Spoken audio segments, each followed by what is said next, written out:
This little light of mine, I'm gonna let it shine. This little light of mine, I'm gonna let it shine. This little light of mine, I'm gonna let it shine. Let it shine, let it shine, let it shine. Out of the dark, everywhere I go, all over the world, we've got the light of freedom. We're gonna let it shine. Hello, I'm Edward Henry Madden. I'm 65 years old. I'm the last of 15 children. I'm retired. I have been retired for 7 years. I spent a career in corrections, the penal system. I worked for the state of Oklahoma for 8 years, and I worked for the federal prison system for 21 years. Graduated from the University of Oklahoma with a degree in communications. I'm a math nerd and I'm a word nerd, and so I combine them, and I spend a lot of time writing a book entitled Cinderella's Pie, Auspicious Loving Equations.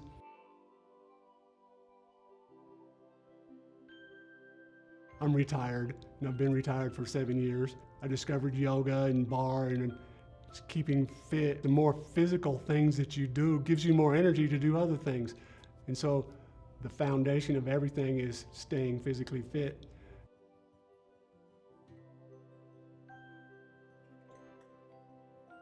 Many people think that doing something physical is just going to make you tired and you're not going to want to do anything else. But doing exercise actually gives you more energy. Maintaining that physical activity feeds me and gives me the energy so that I can do creative work.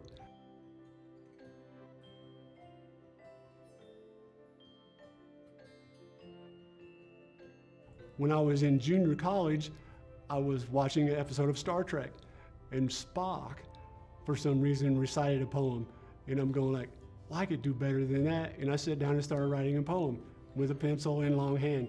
And I wrote out one line at a time. I think of one line and one line and one line. And when I was done, I looked at it and I go, oh, I think that's pretty cool. And I showed it to my college English professor, and she thought it was very interesting.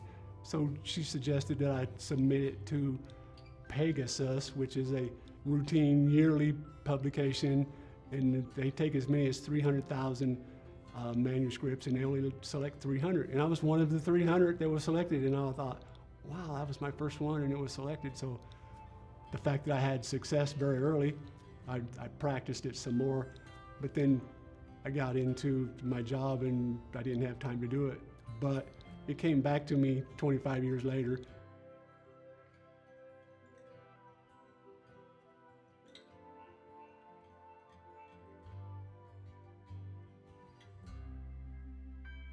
One represents first person singular and individual.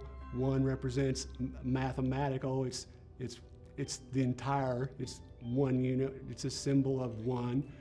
God is a symbol of one, and zero is in theory the opposite. Zero represents nothing, and yet using the concept of pi, pi, which states that the radius of a circle maintains its proportion. As you increase the size of the circle, the radius continues to enlarge at a standard rate. So even though it's representing nothing, taking a circle, it represents infinity because the number pi goes on until infinity. So pi takes nothing and turns it into infinity.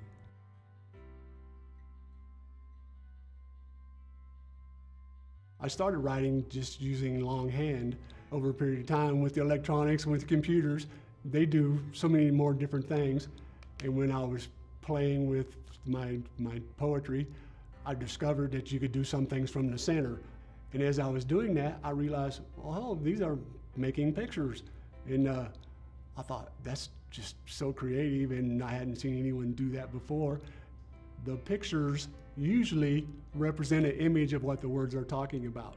In my book, I give you the written word, the message, and you can just look at the pictures. You can get a whole lot from just looking at the book.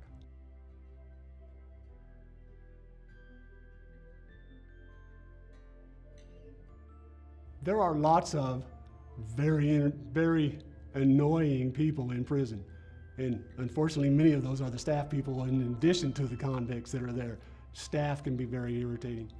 And I had two individuals that were very negative, very argumentative people, and somehow I worked with them very often. And on this day, the three of us were working on the same shift, and those two people were arguing, and they got me in the middle of it. And I'm bringing in a convict after hours, and the two of these people are arguing. One of them's in the mobile, one of them's in the tower, and they're the ones that open the gate so that this officer can bring this prisoner in. And they won't speak to each other, so they won't open the gate. So I'm out there for 5 or 10 minutes. Luckily, the lieutenant even calls one of them in and chews him out.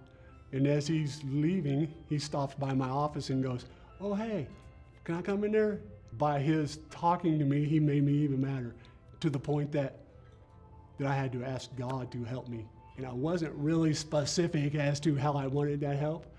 Ever since that time, a continual flow of masters has been arriving and just teaching me things.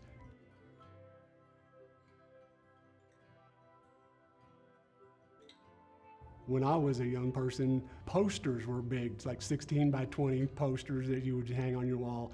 So I'm thinking my art ought to be something like that. And I'm going to make a book of art that you could cut out individual pages. You don't have to like the whole book. If you just like one page, you can buy the book and take that home and you have one piece of art, you can frame it.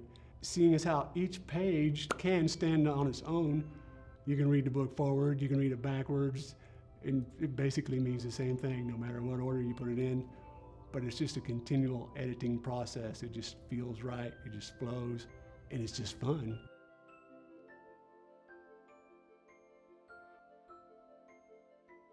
My finest skills, I would say, was listening.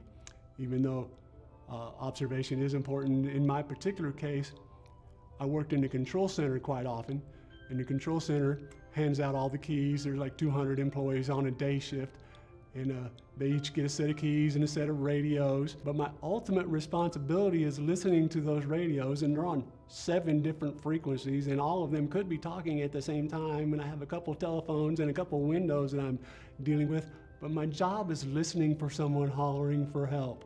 So I fine-tuned my mind to just always be searching. When you're working at that level of concentration, when you're retired, that level of concentration just doesn't stop.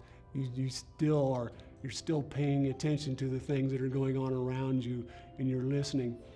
And that's how I get my inspiration for my poetry. Is I watch an old movie and there'll be a line in that movie that speaks to me, and then I'll listen to a television commercial or listen to a radio commercial, or I'll see something or someone will say something to me like, there's another line and so it just feeds me information.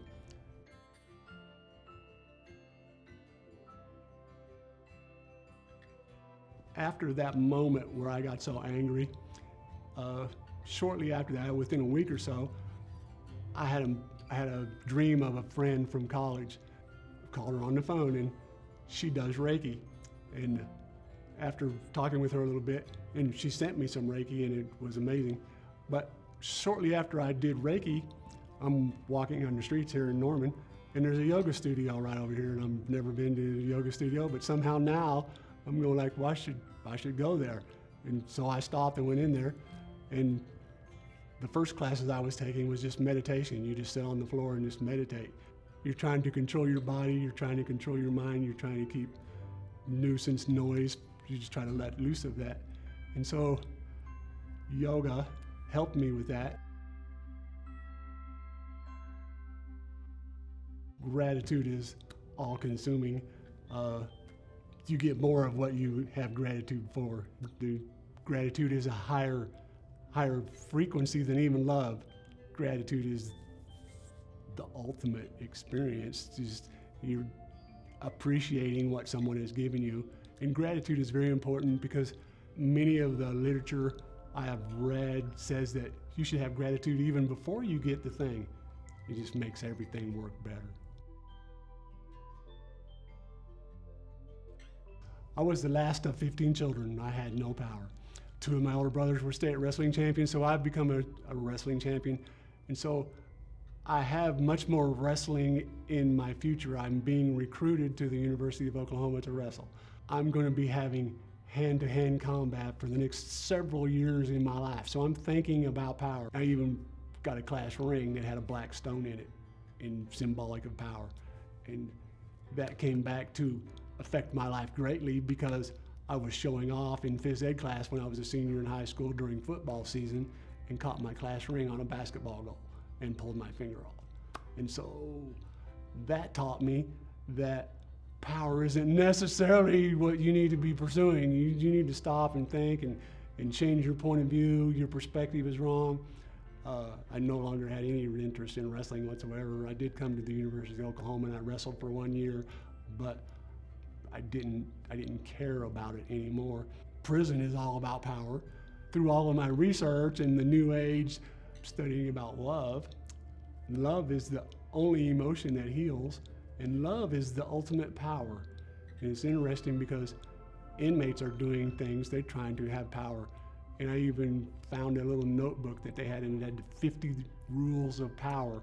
And it was interesting reading it, but the ultimate power is the ability to love someone. You can only heal with love, and I've discovered it, and it's amazing. Reiki is the universal healing energy. I cannot heal you. I can send you energy, and you can use that energy to heal yourself. You can only heal yourself. You cannot heal any other person, but you can give them energy. Once I felt that, it's just so amazing. All of those accidents I had, it's storing pain in my body. Quite often we store an emotional pain. The reason we have accidents is because we have some crisis going on in our life and we don't have time to deal with it right then. So we injure something and we'll come back and fix this when we got time. When the vast majority of humans don't ever have time to get back and fix these things. But seeing as how I did my homework and now I'm retired, I have time, and Reiki goes in and finds these emotions that we've stored for 50, 60 years and helps you let loose of them, thus making you lighter. These are heavy emotions. My brother passed away when I was 7 years old, and that grief, I've carried that grief for 60 years. I was the last of 15 children. Everyone else is having their grief as well. They didn't take a lot of time for me to try and work through my grief, so I've carried it until now. Grief is the heaviest emotion.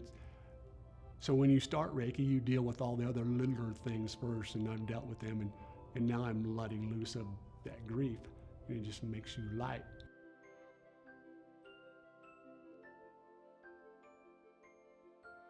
Do your homework, have lots of patience.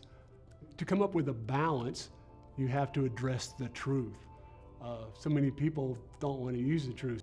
Telling the truth is what helps you to self-actualize. Abraham Maslow says that 2% of Americans self-actualize. They become the person that they were meant to be. Only 2% of the people get to that point because in life they make so many decisions that weren't based on the truth. They went to college because their parents wanted them to do this, or their girlfriend wanted them to do that, or they got a scholarship to do this, or if they're not telling themselves the truth, they're not going to be the person that they wanted to do. So have balance and tell the truth. Even though I was in grade school, I was working in a sawmill. I worked with this 80-year-old man that was running a sawmill, and it was just on the edge of town. And my dad would come and help, and half a dozen of his kids would be running that sawmill. That old man that ran that sawmill, he died at 88 years old, and I had worked with him for maybe 8 years. I was in high school when he passed away, and he chose me and 5 of my brothers to be his pallbearers. So he was saying, I consider you to be a man, I consider you to be my peer, I consider you to be my friend. That was the biggest honor I ever received.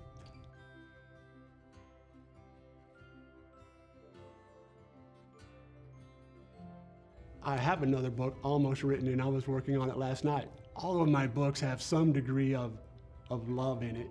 I'm trying to balance the spirituality and the sensuality that is in people's lives.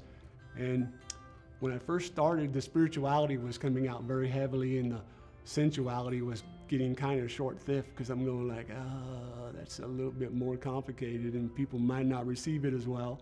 And I'm going like, but if I'm being fair and consistent and honest, I need to show both of them at their best, at their ultimate.